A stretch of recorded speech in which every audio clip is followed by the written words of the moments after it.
Bonjour à toutes et tous, bienvenue dans les coulisses du Grand Lyon. Mon invité du jour, Jérémy Camus, bonjour. Bonjour Raphaël Ruffier. Alors vous êtes vice-président de la métropole à l'agriculture, à l'alimentation et à la résilience du territoire. Vous avez présenté la semaine dernière un plan ambitieux de 10 à 12 millions d'euros pour faire revenir des agriculteurs au sein de la métropole. Est-ce bien utile? Oui, c'est très utile. On a 40% en moins d'agriculteurs depuis 20 ans.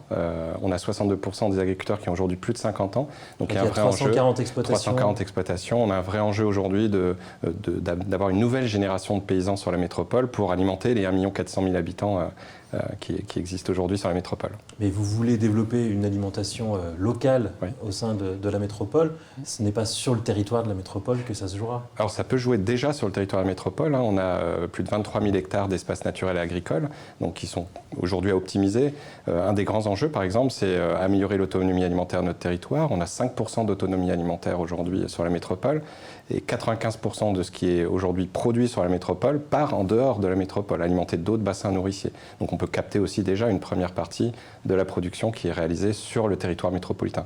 Et évidemment, 1 400 000 habitants, 1 400 000 ventres ne vont pas suffire à être alimentés seulement par les terres métropolitaines. Donc il y a un vrai enjeu de coopération avec les territoires voisins. Quels sont les indicateurs sur lesquels vous voulez évaluer votre politique d'ici la fin du mandat? C'est le pourcentage de produits locaux? C'est exactement ça. Comme on arrive à transformer de l'agriculture en agriculture nourricière, donc la part d'hectares qui est consacrée à l'alimentation des Grands Lyonnaises, et puis le nombre aussi de paysans installés sur la métropole.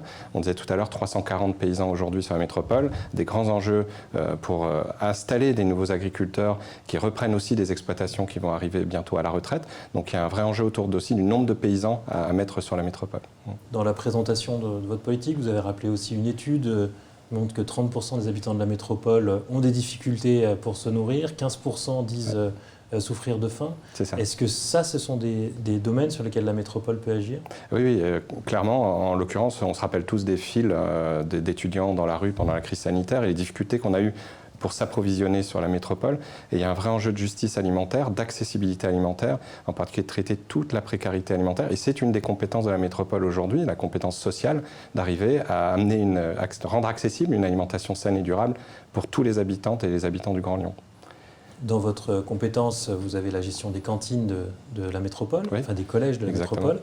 Est-ce que d'ici la fin du mandat, vous atteindrez vos objectifs 100% de bio, 50% de local? En tous les cas, on met tous les moyens et vous l'avez rappelé, c'est multiplié par 4 le budget par rapport à la précédente mandature sur les enjeux agricoles et alimentaires. On arrive à 10 millions d'euros aujourd'hui pour cranter. Vous n'êtes pas sûr d'y arriver si vous dites que vous mettez tous les moyens? Oui, on met tous les moyens pour y arriver. Je peux vous dire qu'on va déjà cranter sur ces premières années pour aller vers cet objectif de 100% bio. Et c'est un objectif qui est affiché, sur lequel on travaille pour arriver à la fin du mandat à 100% bio et 50% local dans les 25 000 assiettes servies dans nos cantines de collège sur la métropole. Ouais. Et vous voulez une régie agricole, c'est-à-dire que vous allez embaucher vous-même des agriculteurs? Alors l'idée de la régie agricole, c'est de prendre sa part dans l'effort. C'est-à-dire qu'on va installer des agriculteurs, on va aider à la transmission des exploitations, et puis il y a également la collectivité peut prendre part également à la production et faciliter l'approvisionnement local. C'est-à-dire de rester en circuit court au sein même de la collectivité, produire des légumes sur nos propres terres métropolitaines et alimenter les cantines des collèges métropolitaines et avoir un cercle fermé en fait, quelque part. Il y a eu un petit incident sur la rentrée qui était prévue. Vous deviez aller à Charly et finalement le maire de Charly s'est opposé à la construction d'un cimetière et vous reproche de vouloir remplacer des terres agricoles en un cimetière et donc vous accuse un peu de ne pas être cohérent sur cette histoire. Je pense que la cohérence, elle est plutôt de notre côté sur ce point-là. J'ai déjà rappelé le contexte sur le cimetière. Ce n'est pas un sujet nouveau qui est porté par la nouvelle majorité écologiste à la métropole. C'est un sujet qui date de plus de 10 ans. Des études ont été menées en 2017 pour identifier là où un cimetière métropolitain pourrait voir le jour. Et Charly a été identifié comme l'un des terrains, peut-être le terrain idéal pour pouvoir atterrir le cimetière. Mais vous auriez pu aller dans des terrains urbanisés plutôt que d'aller sur un terrain agricole. Alors, dans la recherche, il a été fait des recherches sur terrain urbanisé, mais surtout sur tous les terrains, en fait. Et là, il y a d'autres enjeux qui sont l'accessibilité, la disponibilité du foncier. Et après, moi, je veux rappeler une chose, c'est quand on parle de terres agricoles, aujourd'hui, ce sont essentiellement des prairies qui sont faites pour une pension de cheval privé de sel. Donc, on n'est pas sur de l'agriculture nourricière et productive. Et puis, moi, j'aimerais aussi rappeler la cohérence. Et je trouve que c'est un faux procès qui est fait autour de la politique agricole aujourd'hui par le maire de Charly. En décembre dernier, on a reçu un courrier à la métropole, justement de M. Arrojo, maire de Charly, qui nous demandait justement de changer nos documents d'urbanisme pour urbaniser des terres agricoles, une terre agricole pour faire une zone artisanale et une autre terre agricole pour faire un complexe sportif. Et comme par hasard ou coïncidence, cette terre agricole, c'est la terre qui est concernée aujourd'hui par le projet de cimetière. Donc moi, j'y vois surtout une instrumentalisation politique sur cet enjeu.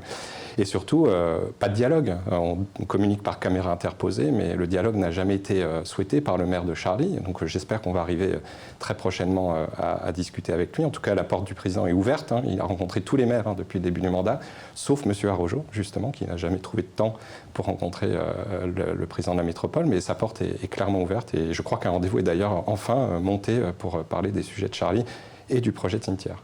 Donc s'il n'y a pas d'information, c'est de sa faute, c'est ça. Et si c'est plus un terrain agricole à terme, c'est aussi de sa faute, puisque de toute façon, il voulait urbaniser. C'est pareil, quand on dit plus de terrain agricole, c'est un peu faux. En fait, ce projet de cimetière de 14 hectares, c'est à horizon 50 ans. Et dans le projet qui est proposé au maire de Charly, c'est justement d'optimiser pour l'instant 6 hectares pour créer un cimetière et les autres hectares, les 8 hectares restants, de les optimiser pour faire enfin de la production agricole productive sur le terrain. Et puis, une autre chose, on n'abandonne pas Charly sur la question agricole. Avant même que ce sujet soit sur la table, moi, je travaillais déjà à mettre en place un projet de prototype de ferme semencière en collaboration avec le Centre de recherche de botanique appliquée, qui est déjà sur Charly. Et donc, cette ferme semencière, ce sera une innovation à l'échelle nationale. Il n'y a jamais eu de ferme semencière portée par une métropole.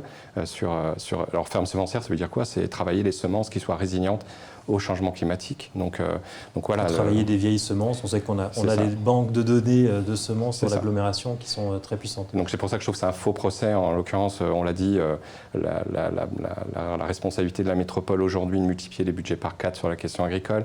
Sur le foncier purement dit, dans la modification du PLUH qui va arriver, du document d'urbanisme, on va redonner 60 hectares à l'agriculture qui était aujourd'hui considérée à urbaniser. Donc il y a aussi une démarche de redonner de la terre agricole et la sanctuariser sur la métropole.